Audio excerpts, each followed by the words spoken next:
Elles sont toutes belles, belles, belles comme le jour. Alors aujourd'hui, dans le cadre Nos enseignants ont du talent, on va recevoir Séverine qui va nous parler. Des nombres de Bell. Très bien. Allons-y. Une somme infinie, sous forme d'une somme infinie. Alors la preuve. Ah oui, je vais peut-être quand même énoncer un peu. Les nombres de Bell, donc c'est il nous donne le cardinal de l'ensemble des partitions d'un ensemble à n éléments, donc de 1 à n. On prend comme convention B0 qui vaut 1, et donc on cherche à exprimer nos nombres de Bell sous forme d'une somme infinie. Donc première étape de la preuve, on va exprimer Bn plus 1 pour tout n appartenant à n. On va exprimer Bn plus 1 en fonction des Bn pour des Bk pour k plus petit. Donc c'est le cardinal de Pn plus 1 si j'appelle mes partitions de 1n Pn. Ce Pn plus 1, on va pouvoir le partitionner en une union donc disjointe d'ensemble EK pour K variant de 0 à n avec les EK qui sont l'ensemble des partitions du type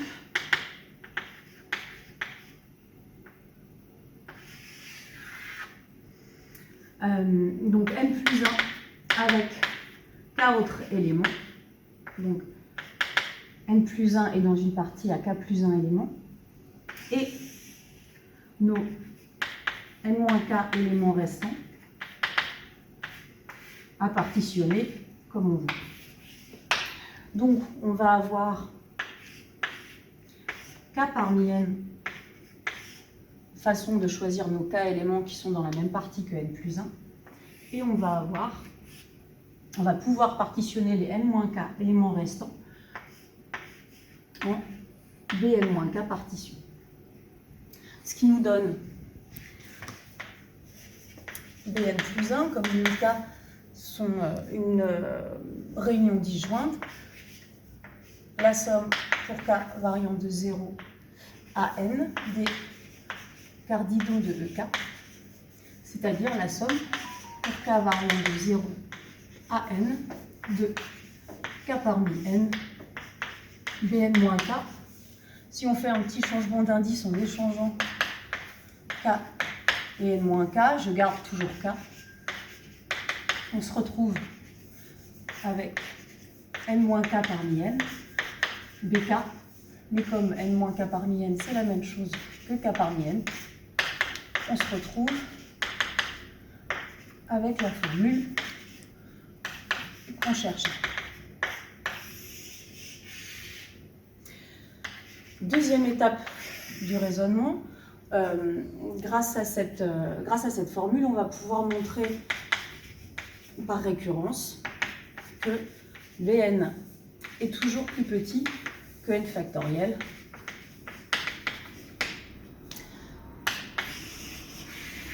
Donc on a HR0 qui est clairement vrai, B0 on a dit que c'était 1 et 1 c'est 0 factoriel, donc c'est bien plus petit. Si on suppose que HRK est vrai, l'hypothèse de récurrence est vraie, quel que soit K de 0 à n, on va montrer HRN plus 1. Il suffit d'utiliser ce qu'on vient de montrer, c'est-à-dire que Bn plus 1, c'est la somme des K parmi n, Bk. D'après notre hypothèse de récurrence au rang K, c'est plus petit que la somme des K parmi n, que je vais tout de suite remplacer par n factoriel sur K factoriel, n moins K factoriel, majoré par ici K factoriel, nos Bk, on simplifie et on se retrouve avec donc n factoriel que je sors de ma somme, n factoriel fois une somme à k n plus 1 éléments, chacun plus petit que 1. Donc on se retrouve avec n factoriel, quelque chose qui est plus petit que n factoriel fois n plus 1. Et donc n plus 1 factoriel, on a bien notre hypothèse de récurrence. Alors, cette hypothèse de récurrence va nous permettre de considérer la somme d'une série associée au Bn, la série exponentielle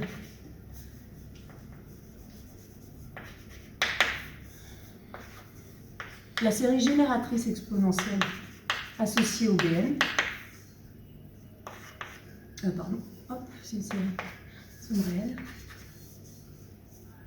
Alors, la première chose, ça va être de montrer que f est bien définie, c'est-à-dire que notre série a un rayon de convergence non nul.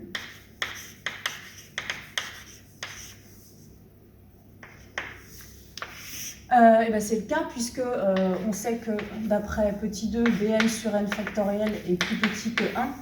Et ça nous donne que notre rayon de convergence est plus grand que 1, donc plus grand que 0. Donc elle est bien définie sur un certain moins R, R strictement positif.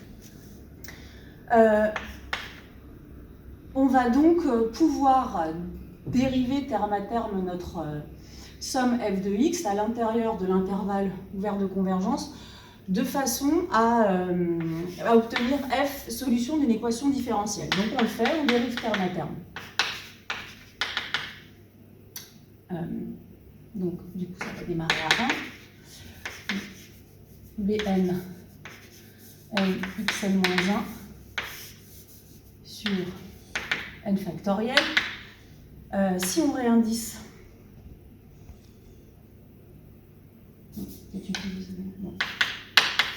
si on réindice, on se retrouve avec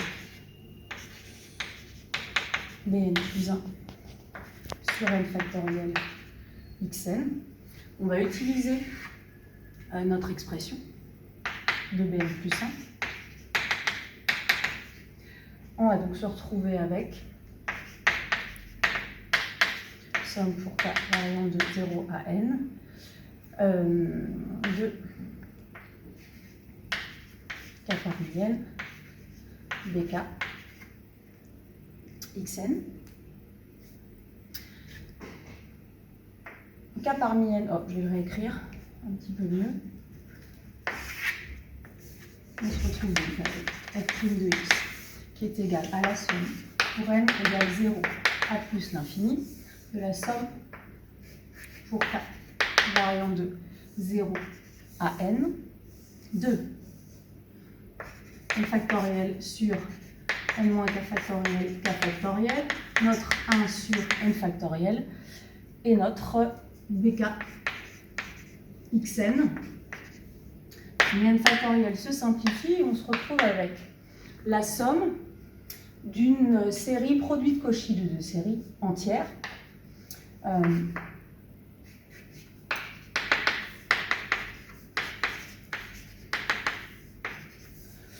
Alors, si je l'écris un petit peu mieux, la première série, elle a comme terme général ce terme, xk, et la deuxième, elle a comme terme général xk, enfin xn-k sur n-k factoriel. Je regroupe mes x. Et donc je sais que le produit de Cauchy de deux séries entières a un rayon de convergence qui est supérieur au minimum des deux rayons de convergence de nos deux séries. Comme la première série, c'est une série exponentielle, enfin c'est la série qui tend vers exponentielle, son rayon de convergence est infini. Là, le rayon de convergence, c'est R, donc c'est un rayon de convergence qui est supérieur ou égal à R. Ce qui veut dire que je peux continuer à prendre, à parler de mes égalités pour tout x appartenant à moins RR. Je peux toujours continuer. Et je me retrouve avec le produit de mes deux sommes. La première,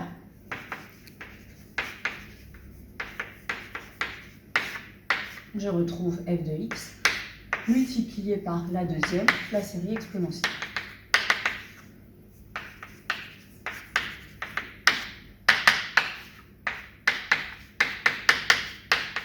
On se retrouve donc avec f' de x qui est solution, f pardon de x, qui est solution du problème de Cauchy.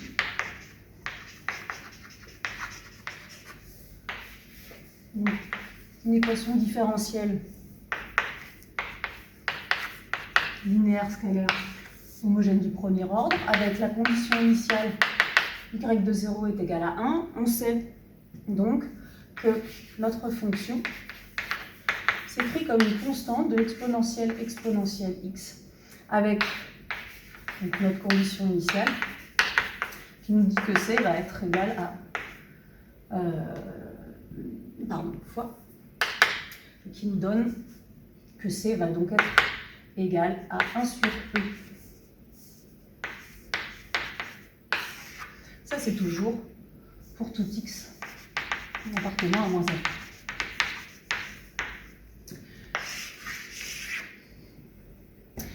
Alors, on a donc une expression explicite de notre somme infinie. Et cette expression explicite de notre somme infinie, elle va nous permettre de donner un deuxième développement en série entière de cette même fonction. Donc, je continue toujours pour tout x appartenant à moins RR. Je vais donner un développement en série entière de celui-là. Donc, comme c'est une exponentielle ici, je vais pouvoir dire que ça s'écrit somme pour k variant de 0 à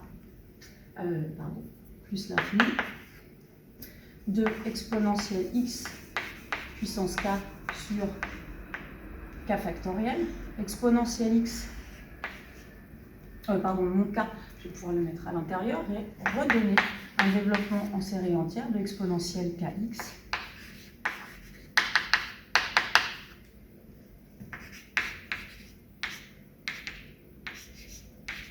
n égale 0 à plus l'infini de k puissance n x puissance n sur n factoriel. On se retrouve avec cette fois-ci une double somme infinie, somme pour k variant de 0 à plus l'infini, somme pour n variant de 0 à plus l'infini, laissez-moi sur E ici, de un terme en k et en n, k puissance n, x puissance n sur k factoriel, n factoriel. Ce terme, je vais l'appeler UNK. On va pouvoir intervertir ces deux sommes grâce au théorème de Fubini. Alors, le théorème de Fubini, on peut l'appliquer parce que les deux développements en série entière qu'on vient de faire pour x, on peut aussi les faire pour valeur absolue de x, puisqu'ils sont valables sur R tout entier. Donc je sais que pour n supérieur ou égal à 0, ma série converge. Ma série des UNK converge, et même elle converge vers exponentielle kx sur n factoriel. Et même chose, si je somme tout ça sur k, eh bien, j'ai bien aussi la convergence, cette fois-ci vers exponentielle de l'exponentielle valeur absolue de x. Ça nous donne les conditions pour appliquer le théorème de Fubini et échanger nos deux sommes. On se retrouve donc avec f de x égale 1 sur e, somme sur n, somme sur k, de k puissance n, xn sur k factoriel, n factoriel. Je vais essayer, l'objectif, ça va être de se retrouver, d'identifier avec le développement en série entière qui est là-bas. Comme pour n variant de 0 à plus l'infini de 1 sur e, somme pour k variant de 0 à plus l'infini de k puissance n sur k factoriel, le tout facteur de n factoriel, xn fois n factoriel. Or, je savais aussi que c'était égal à somme pour... Alors là-bas, je vais remplacer moins n par k. Et j'avais... je ne vois plus. Somme pour... Voilà. N variant de 0 à plus l'infini de Vn xn sur n factoriel. On peut donc identifier par unicité du développement en série entière d'une fonction. Et on se retrouve donc avec nos coefficients Vn sont bien égaux à la somme infinie qu'on avait annoncée. Voilà. Très bien. Elles sont toutes belles, belles, belles comme le jour. Alors, on va profiter de l'éclaircie là et du soleil pour regarder un petit peu, faire le point sur des éléments. Là, par exemple, ici, finalement, à quel moment on s'est servi du fait que R était strictement positif, puisque c'est ça dont on a besoin?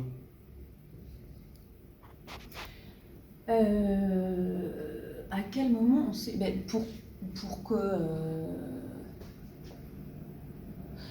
que la somme f de x, pour que la fonction f de x ne soit pas définie qu'en 0. Oui, et qu'est-ce qui se passe si elle est définie qu'en 0 et à quel moment ça nous pose problème? On ne peut pas la dériver.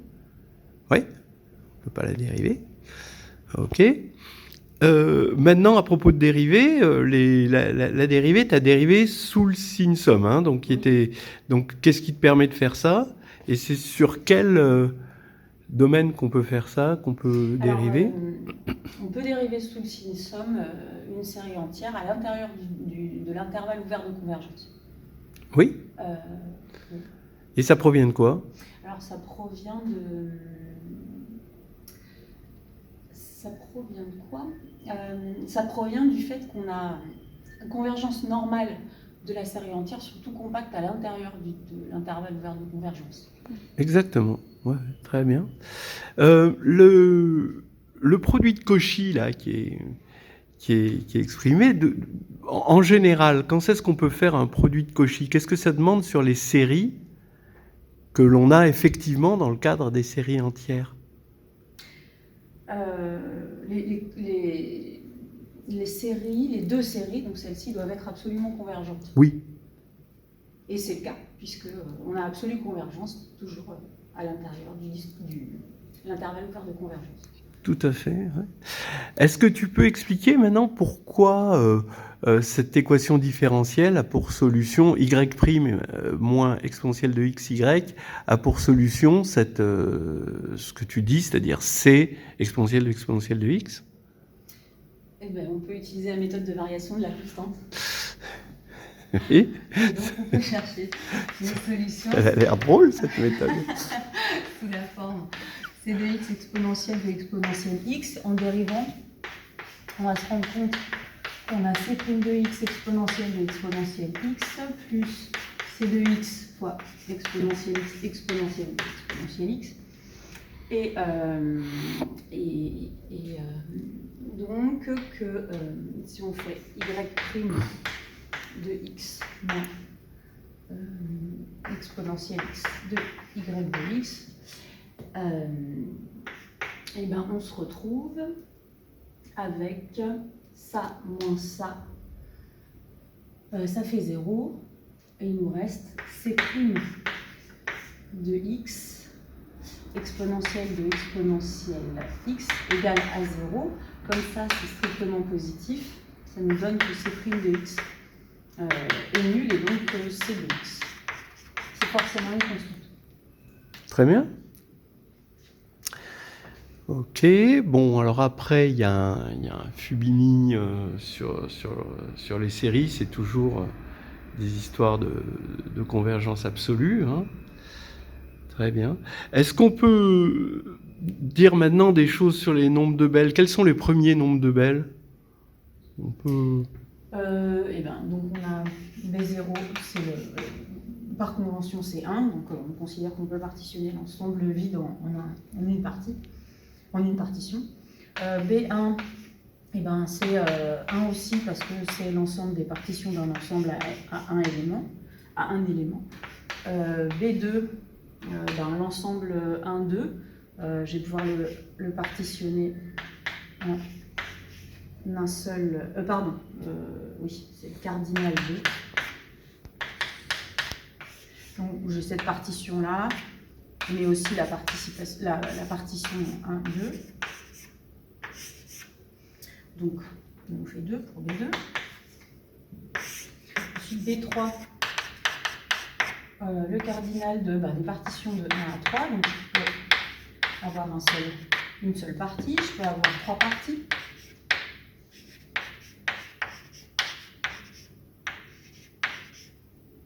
D'accord. Je peux avoir 2 parties, une partie. D'accord, et puis les deux autres, ouais, d'accord, voilà. Ce qui va nous faire... Et ce qui nous fait B3 égale 5. Ouais, très bien. Sinon, est-ce qu'on retrouve les nombres de Bell exprimés autrement? À partir du moment où c'est des partitions, ça peut être quoi aussi? Qu'on peut faire sur l'ensemble E, sur l'ensemble des éléments de 1 à N? Sur l'ensemble E? L'ensemble 1 à N? Oui, 1 à N. Comment on peut... Réaliser les nombres de Bell, c'est le nombre de partitions, mais aussi, du coup, à partir du moment où c'est le nombre de partitions, c'est le nombre de quoi? De bijection? Non. Les partitions sont associées à quoi? Qu'est-ce qu'on peut faire sur un ensemble qui le met en bijection avec des partitions? Une action de groupe? Non, non, non. C'était bien d'essayer. En bijection. Non. Ce sont des relations d'équivalence. D'accord. Une relation d'équivalence, on lui associe une partition et ça crée une bijection. Et la partition, c'est exactement les classes d'équivalence. Voilà, allez, c'était super, on va s'arrêter là. Merci.